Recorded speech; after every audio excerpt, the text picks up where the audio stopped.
Hello, and welcome to this edition of People in Transition. I'm your host, Bob Gerst. I've been hiring and mentoring executives, frontline employees, and job seekers for nearly 40 years through a host of transitions, some difficult, but most very good. This experience has given me a bird's eye view on a variety of trends, economies, industry disruptors, and transitions, big and small. It also brought me into contact with the thought leaders and decision makers you need to meet. Imagine knowing exactly what to do next and how to know it's time to make your big job change. We all know transitions can be scary, but it doesn't have to be. And it's even fun when you have actionable strategies and proven tactics to achieve the future you want. We'll share with you the tools and skills that can take your dreams to your next great job. So if change is on your horizon, you won't want to miss this discussion. Also, please subscribe to this podcast so you won't miss any future episodes.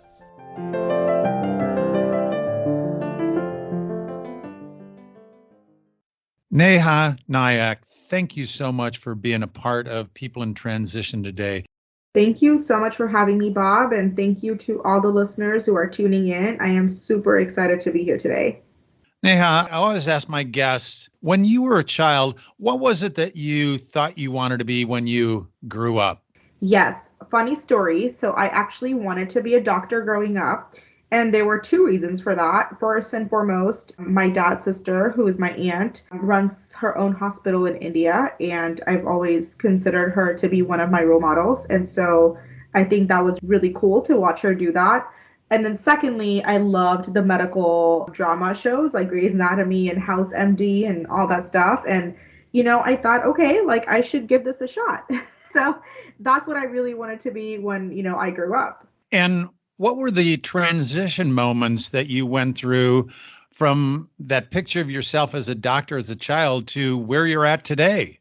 Yeah, so much happened, Bob. I don't even know where to start. But I think the biggest moment was I actually tried med school. I took the MCAT, got into med school. I tried it for a year, and I realized it wasn't for me. In fact, I failed at one of the topics, which was neuroscience, which still haunts me today. And while I was there, even the first month or two, I was always asking myself, is this where I want to be? Is this what I want to do for the rest of my life? And I have a lot of respect for all the medical professionals out there. Obviously, we owe you so much as a society for all that you do, but I just really quickly realized that it really wasn't the right career path for me. And so that being said, after med school, I took about 1 or 2 months off. I moved back home just to kind of figure out what I wanted to do with my life. And I didn't want to be a bum without a job or just have nothing to do all day. So I started applying to jobs online. And one of my first jobs that I found was that of being a recruiter. And that's really how I got into the field of recruitment for the first time. Let's ask if you could look into your crystal ball here just a little bit, Neha. What is the job market like right now? And what do you see kind of the next year, 18 months for that job market? Yep, great question. So obviously, as we saw this year, there was a lot of just layoffs happening, unfortunately. And part of the reason was that a lot of companies overstaffed during the time of COVID because a lot of the technology companies were coming up with new platforms and services to help people as they were getting used to remote work and remote everything, basically. What happened this year was that with things kind of resuming back to normal, tech companies realized that they don't need all these extra hands. And so we saw a lot of companies let go of people. The second thing that has happened this year, Bob, is especially with the banking crisis and the interest rates going up and a potential recession around the corner, companies are thinking of profit first and streamlining their expenses, which unfortunately means reorganizing or furloughs or letting go of people as well. So we kind of saw both of these two things happen at the same time this year, right? That being said, there's definitely companies that are hiring, right? And I always think from an abundance mindset, not a scarce set mindset. There's always going to be companies that are hiring. In terms of whether the volume will go up or not, I think that's a bigger question. And I do think, right, pendulum has to swing both ways. So I think definitely by next year, Q2, we will start seeing that increase in hiring practices again. And again, as we have more startups come up and even as other companies grow and take on other initiatives or other industries develop, right? Like clean tech, AI, etc., we are going to see an increase in job market. Now, what we will also see though is also people upskilling. So people will have to learn new skills to keep up, to kind of get to the next level of where they want to go professionally. I've always been a glass half full type of a person. And so realistically, I think we will definitely see companies rehire. I do think that this year and maybe the early part of next year is going to be slower. There are still going to be companies hiring, but not as quickly as we were used to last year. Now, are there any parts of the country geographically that may be hotter right now, or particular industries or particular markets that are stronger? Yeah, good question. I would definitely say that a couple of trends I've seen is obviously AI, right? I think anything in the AI realm, anything in the machine learning realm, clean tech, right? So sustainable energy has really taken off as well. Medical tech, like medical devices that are a lot better, whether it's machines, whether it's things to help doctors and nurses become better healthcare providers, we're going to see a lot of uptick in those specific areas.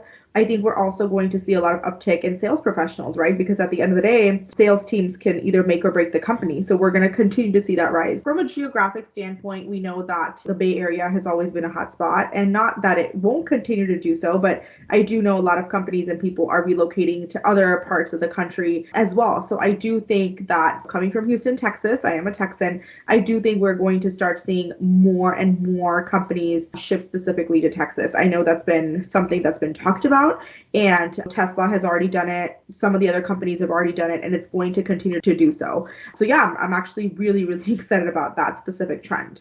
You mentioned layoffs that were taking place in the workplace right now. As a recruitment expert, Neha, what's the first piece of advice that you'd give to someone who's been recently laid off and is looking to bounce back in their career? So the first piece of advice I would give is just know that no matter how this feels in the moment, I always believe that things happen for you, not to you. And so sometimes it's really hard to think big picture, especially when we have bills to pay and we have been at the company for so many years and now suddenly we no longer have a job, right? We get really overwhelmed. We almost feel like it was a personal decision and we take everything personally.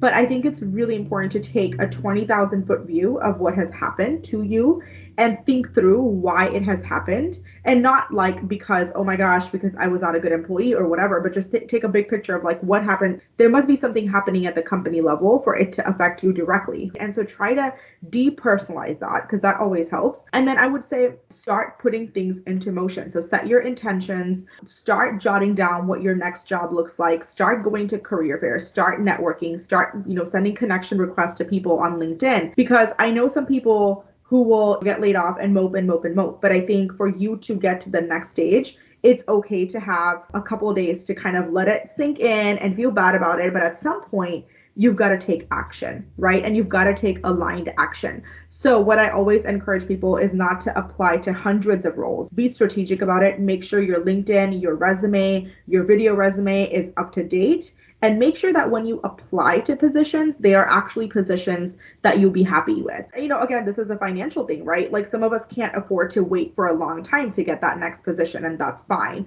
But again, as you're interviewing at these companies, try your best not to just accept something for the sake of accepting, right? There's critical factors here where you don't want to just join for the sake of joining and then be unhappy and miserable. And so it's, again, really important to take aligned action with kind of your long-term professional goals. That's what I would recommend. And I am a big, huge believer in journaling. So anytime you can journal out, like write down what your ideal day looks like at your ideal job, write down what your manager's personality is, write down what you're going to wear to work and, what types of people you're going to meet there, or like what are you going to eat for lunch and what restaurants around.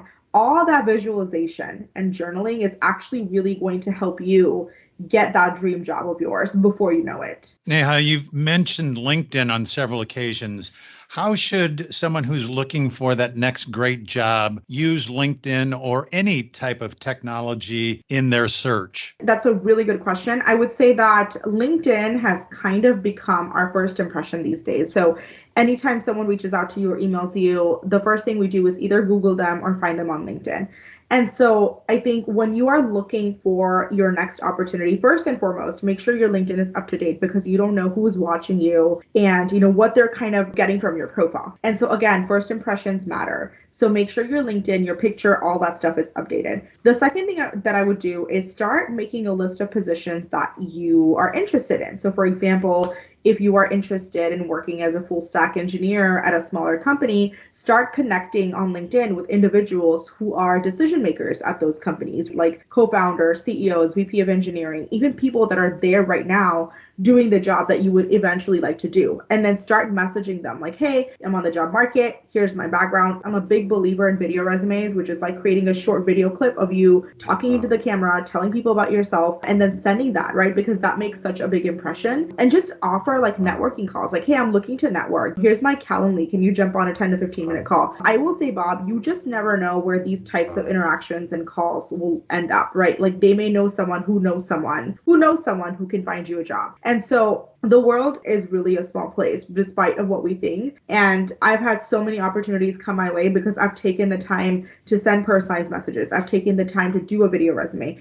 I've taken the time to network with people. And again, that's the LinkedIn way is the way to go. And when you go to career fairs, there's a way to use your LinkedIn and, because there's a QR code that people can scan and add you, etc. So definitely make sure you utilize that as well. You mentioned video resumes, and I think this is a very unique approach to your job search.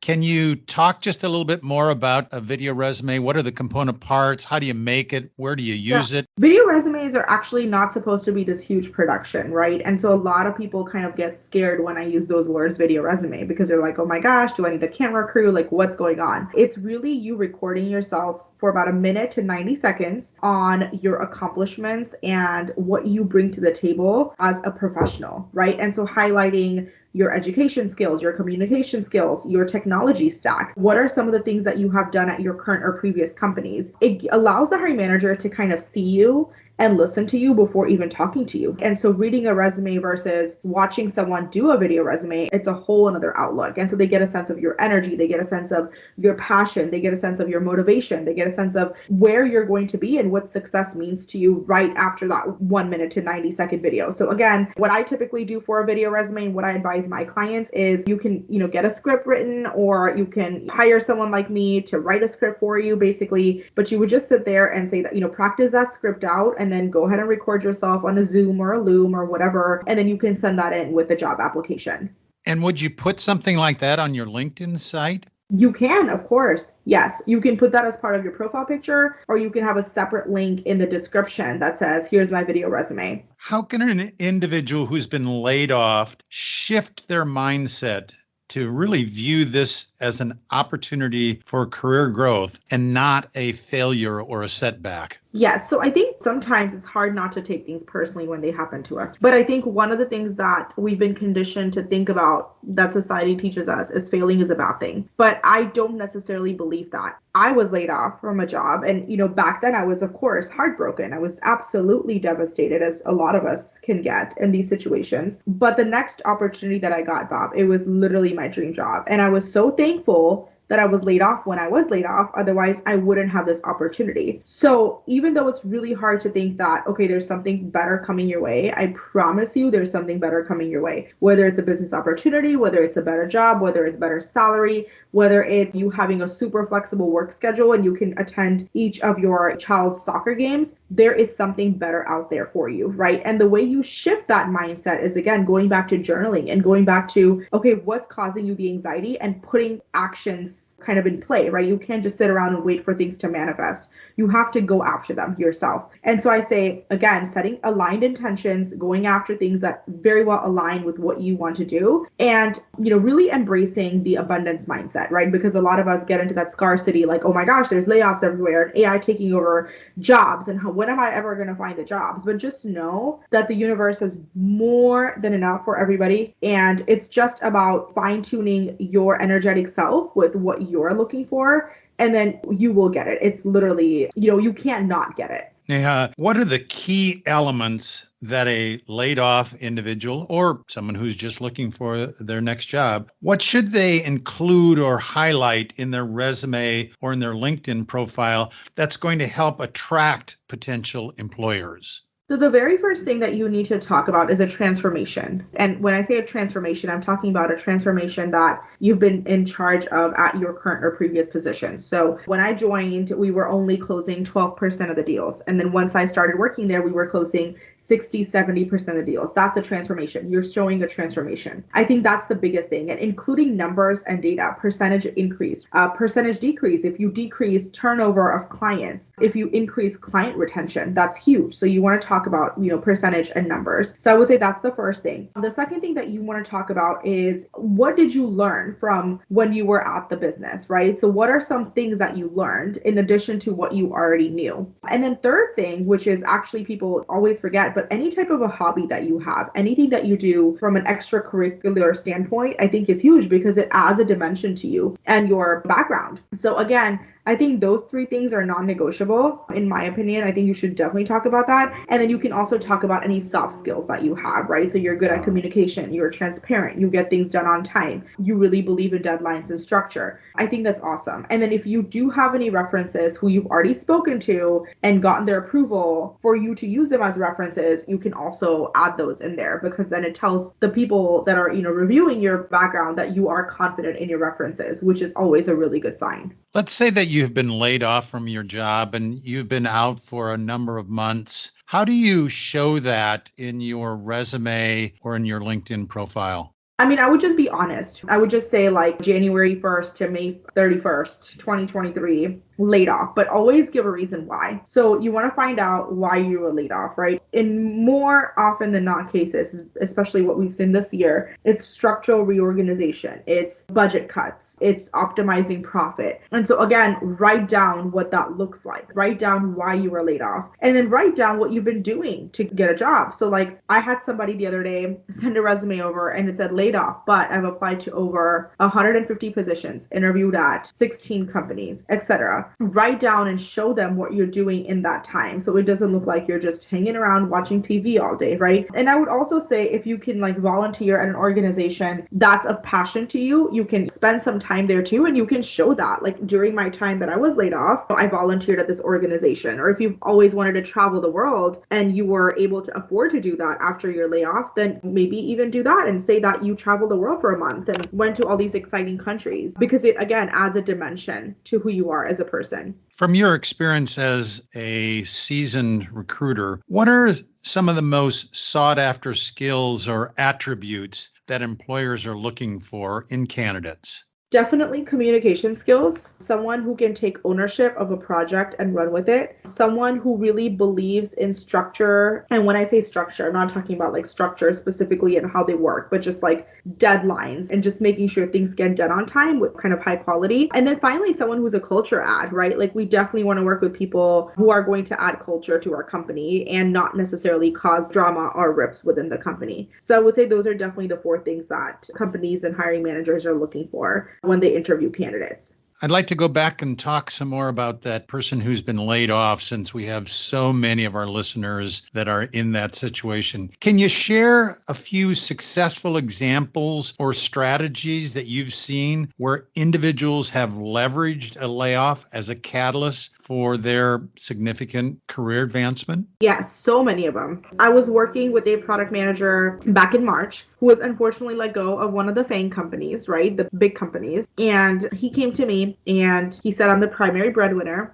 And I said, okay, let's look for your other dream opportunity. While we were applying for him, he also decided to start his own startup company. It's been something that was on his mind for a while, but he just never got around to it, right? Because he had 2 kids and he had a full-time job and all that stuff. So he just didn't have the time. And so he said he hired us to help him find a job. And while we were doing that and working with him to do that, he had some freed up time to invest some time and money into his own startup. And we found him a job. He started there in, the first week of July. But now now he also has a product and he's going to be trying to get investors to pitch in so that he can actually make that product and take it live and scale it. And so, that's just one example. I've had people who were laid off who very quickly, after minor tweaks to their resume and some interview coaching, were able to find their next dream job. And so again, it sucks when it happens. I mean, obviously we've all pretty much been through it, and we know whether it was us that was laid off, somebody that we knew really closely that was laid off. It's never a fun conversation, but just know that there is light at the end of the tunnel, because it will happen. It just really goes back to your intention setting and the type of aligned action that you're taking to get to that next position. How can you use networking events and connections that you might have to play a role in helping you bounce back into the job market? So networking events are great because I think at networking events, you really get to meet people. I know sometimes it can feel really awkward because you're meeting brand new people you don't know anything about, but actually that awkwardness allows you to be more comfortable and really talk to people about your skills and what you bring to the table, right? You're able to represent yourself from a sales perspective. You're selling your skills, you're selling yourself essentially for the open position. So networking is great. And I think the other asset of networking that I love is if you go to a networking event, and this has happened to me so many times, I'll go to a networking event with one intention and I'll walk out of there with way more opportunities, right? And so it's not just opportunities from a job search standpoint, but you could have connected with somebody who's like, hey, I'm starting a startup. Like, why don't you join me as a partner? Or, hey, I'm really doing this cool promotion. I would love to have you as part of it and pay you part-time for your help. So again, networking opportunities really open the doors, not just from a job search perspective. It also gets you out of the house a little bit. It gets you out of that mood of like, I don't have a job to, okay, let's see what other people are doing. And sometimes when we see other people's stories and what they're working on, I think it in turn motivates us to be the best versions of ourselves. And so instead of sulking and feeling like, oh my gosh, it's the end of the world, we then start to get ideas and we start to start acting on those ideas. Yeah, you mentioned journaling as a way to help you get through the emotional roller coaster that you experience when you're looking for your next job. Are there other tips and techniques that you would suggest people do? Yes, I am also a really big believer in meditating. And so obviously if you go to YouTube, you will see so many meditations. I mean, it's crazy. So I do one in the morning sometimes. If I have a really crazy day, I like to do a calming, reduce anxiety meditation, right? Where it teaches you how to breathe. You can also do a meditation to attract your ideal dream job, your career, to get a promotion. So I would just say to stay in that zone energetically of attraction and thinking about, what you desire and acting as if it's already yours, right? Being really confident in the fact that it does belong to you and it's going to be there sooner than later.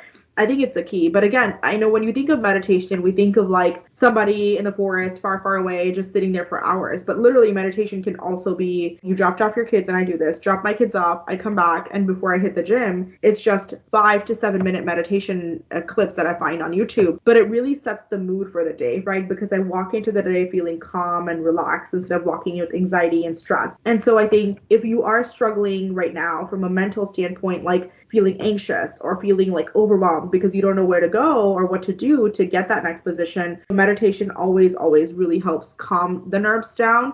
And then when you add journaling on top of that and you do some introspection, you will ultimately manifest your dream job. Neha, do soft skills matter to recruiting or hiring managers? And if they do, how should you describe them to that person? Yes, I think soft skills definitely matter. And the way I describe soft skills to people, it's the skills that can be taught. So you can teach how to code, you can teach how to design, to a certain extent, you can teach math, but soft skills like communication, honesty, credibility, being able to take ownership of things, those are things that we learn through experience, right? Those are things that we learn from feedback from our previous managers. There's nothing that teaches me like exactly how to communicate for this particular role. But when I start working with people and I understand their personalities and I know exactly what's needed out of me, so I would say that that's how I would communicate soft skills. And as you know, Bob, I primarily work with startups, right? And so for me, it's also people who understand that startup culture is very different from an enterprise level culture. So again, talking about that to them and saying that you are going to wear multiple hats and you are going to be, maybe not doing exactly what your job description says because you are at a startup. And so I think that makes a huge difference. So that's how I would define soft skills as. How should a person prepare for an interview, whether it's a Zoom or in person? How do they prepare for that? And any rule of thumb in terms of how much time someone should take in preparation for that interview? Yes, so I definitely, one of the things that's my pet peeve personally is please make sure you research the company and the position, and also if you have the name of the person interviewing you. I conduct interviews for clients all the time, and let me tell you, a lot of people show up to interviews and I'm like, so tell me a little bit about what you know about us, and they're like, well, I don't know, I just saw your website briefly. Please make sure you walk in prepared, right? Like, you want to feel prepared. You don't want to just show up and basically wing the interview. I would say that's the very first thing. Secondly, you can hire someone, or you can have your spouse or your friend or your mom or whoever do a mock questions with you, right? Just take popular questions that are pulled out for your position and your industry and have people run through with you, right? Like questions. And so I like to do this like dry run, because I feel like sometimes when people ask you questions for the first time, you feel like you're in the spotlight, but you've already answered those before, or a question that's similar to that. The next time you answer it, you're going to feel more confident. So I would say that's the second thing. And the third thing is, try not to have back-to-back calls right before an interview. So I always, like, if I am interviewing or trying to take on a new client, I give myself at least 15 to 20 minutes buffer between my last meeting and that meeting, just to kind of have some buffer there, just to get some of my brain space like ready to go, right? Because if you are on a meeting and then you have a back-to-back, you're walking into this interview kind of frazzled. And when you're frazzled, you're not able to think clearly. And then you're going to ultimately not answer to the best of your abilities. And I like to add in like a 5 to 7 minute meditation a couple minutes before, just so I could get my breathing and I'm calm and I can hit the ground running with the answers. What do you think are some of the common misconceptions or mistakes that people make during their job search, especially after a layoff, and how do you coach them to avoid those mistakes? I think some of the mistakes that people make after a layoff is they really don't take the time to look at their resumes and their LinkedIn and make sure that they're polished and they're updated, right? Because sometimes if you're working at a company for 4 to 5 years, it's been a while since you've updated your resume. So I think that's the biggest thing, because again, first impression matter. The second mistake that a lot of people make is they go into this mode of desperation and this mode of, well, I'm just going to apply to all the jobs that are out there instead of applying strategically. And that leads to frustration, because one, when hiring managers see those resumes and they're not aligned with the position, they're going to obviously reject you. And then you're going to feel more overwhelmed and more like a failure because you're not getting interviews. So I would rather you apply to less jobs, but the ones that are more aligned with your experience. And, I know this sounds really commonsensical, but you'd be surprised at how many people just go into Indeed every day and just apply, right? Because they're like, okay, I'm going to get something, right? So instead of throwing everything at the wall and hoping something sticks, it's really important to, be quality over quantity, because that's really how you're going to find your dream job. So it's super, super, super important that people take the time. And if you don't have the time, and that's okay, you can definitely hire a recruiting agency like myself. We actually apply on your behalf and we tell you exactly how to do it. And that way you are able to get more of an ROI. Now, have you seen any creative thank you notes to follow up after an interview? Yes, I saw someone send in a really funny video, funny as in like professional funny video, to a hiring manager, and they highlighted, what was their favorite thing about the facility, about the interview process, about the hiring managers, etc. So I've definitely seen some creative ones. And I think it is important. I even, what I used to do and even advise my clients, if you're going to go in person, take some thank you cards that you can get, at Kroger, H-E-B, any grocery stores. And even writing secretaries like a thank you note, I think goes a long way, because little things like that is what's going to set you apart as a person and as a human being. And so those things make just huge differences. You've talked a lot about things you should do. Let's flip that coin over. What are some of the knockout mistakes that you've seen candidates do that they need to avoid? So I would say definitely dress appropriately. I know with the pandemic, we've gotten used to our comfortable yoga pants and t-shirts.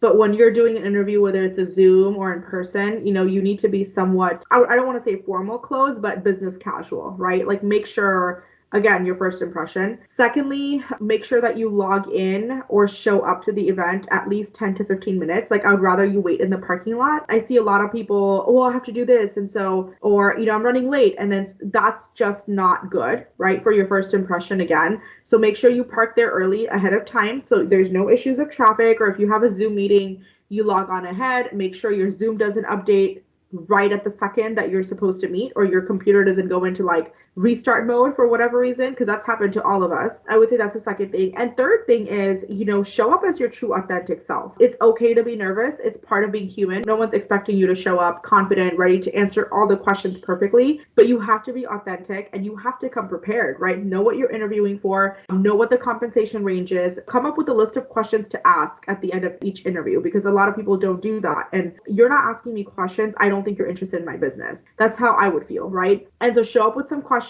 and, just try not to overthink the answers to those questions as well. Sometimes, we just have to be really simplistic in the way that we convey our thoughts and ideas. And so it's really important that when someone asks you a question, you don't overthink it. And I see people doing this all the time, right? You ask them a question and they answer that question and then they go into this random tangent, which has nothing to do with the question that they've been asked. So it's really important to keep those things in mind. Yeah. Are there any books or other resources that you would recommend to someone who's going through a job transition? Yes. One of my favorite books that I read a couple weeks ago, it's called Never Split the Difference by Chris Voss. It's a really interesting book, and he talks about the art of negotiation, and he's a former FBI agent, but he talks about how to negotiate with, everybody, even your kids, and the art of it, right? And I think one of the, weaknesses that I've seen in candidates is they're not able to really sell themselves and, why they belong there and have that confidence to talk highly about themselves. And that's something that I've struggled with too. And so again, reading this book, it really instilled in me the confidence. He gives some really good tips and tricks and techniques. So I highly recommend. I read it on Audible, with carpool and all that. I don't necessarily have time to sit there for hours because I have 2 young kids, but listening to it on carpool and, just it's been really, really interesting to kind of hear his thought process. Yeah, we've gone through so many tips and techniques today. If you want the listeners to remember just 3 things that they could implement starting Monday to make their job search go faster and easier, what are the 3 things that you would recommend to them? Always have an abundance mindset. The perfect opportunity is waiting for you, and it'll be here before you know it. 2, always be prepared when you are going to an interview, right? Because I think that's huge, right? Don't show up not knowing, what you're doing, what you're talking about, etc. And number 3 is really, this is going to sound really weird, but have fun with it. I know that you were laid off, and I know it sucks to be in the position that you're in, but honestly, that's part of life. And I know when you're going through it, you don't realize that, but just know that before you know it, you're going to have this amazing opportunity and you want to enjoy the transition, right? So if you haven't taken that trip and if you can't afford to take that trip, right? Like, do the things that you have to do so that you can basically continue to enjoy your life. Neha, that abundant mindset is something that you shared today time and time again by explaining tips and techniques to people that are out looking for their next great job. I know that all my listeners would say, thank you for that big heart. Thank you for sharing. And we're so glad that you joined us today. Well, thank you for having me. And if you need me, I'm sure Bob will share my contact information. And I'm always here. If you want to jump on a networking call or just, have me help you with anything, I'd be very honored to do so. Thank you for having me on here, Bob. It was an absolute pleasure.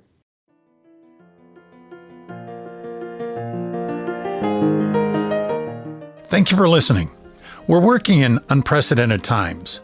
The purpose of these episodes is to give you the support and critical tools to adjust with the changing marketplace. I'll continue to introduce you to guests who have successfully survived their own obstacle course and can share useful information. If today's message was helpful to you, please share it on your social media. Your review and rating helps get this to more people. Also, if you have questions or podcast ideas for future conversations, reach out to me on LinkedIn. Change is constant.